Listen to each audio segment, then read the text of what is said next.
Good evening, everyone. The Marquette Blues and Legion Post 186 of the Copper Country squared off on the holiday weekend in a doubleheader that did not disappoint the fans that were in attendance.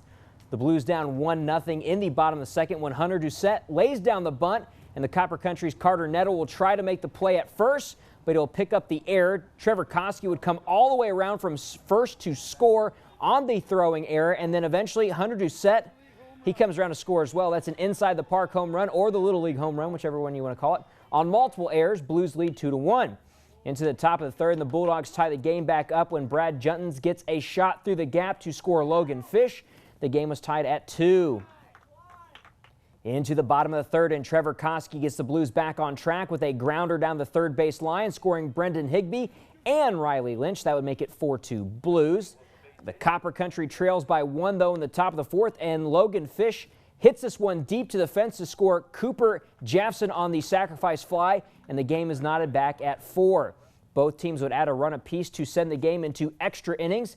And in the bottom of the ninth, the Blues, they finally woke up. Sam Liao smokes his pitch to the fence, and that would get him into third. That would be a stand-up triple. He could have gone home. He could have gone home. Let's point that out. But Liao does make something happen here, and that would bring up Brendan Higbee, who would knock in the walk-off single down the third base line to score Sam Liao. The Blues take the game on the doubleheader 6-5.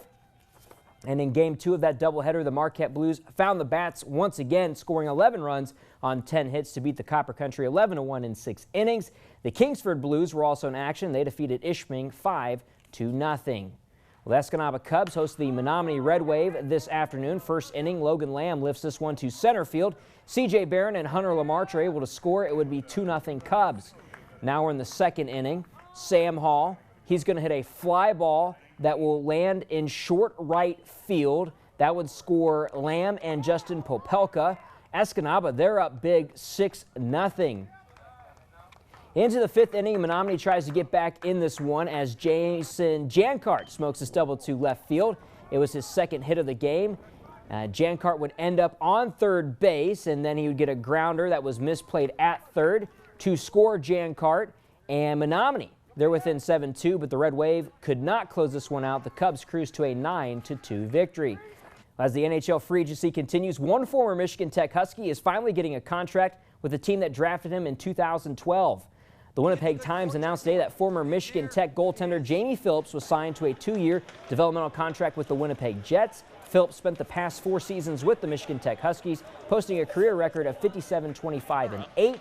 He played in 36 games this past season with Tech with a goals against average of 197 and a save percentage of .922.